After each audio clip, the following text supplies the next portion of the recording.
In this video, I will show you how you can sign up to Gmail without using a phone number. So the first thing we need to do is head over to a browser. In today's video, I will use Google Chrome. Now, once we head over to gmail.com, you want to select create an account. For my personal use, or for my child, or for work or business, whichever you prefer to use, I will click on for personal use. You then want to fill in your first and last name and then select next.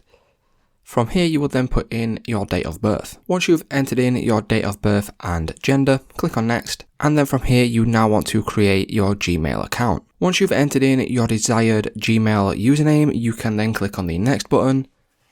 And then from here, you now want to enter in a password. Once you've entered in your password, simply click on next.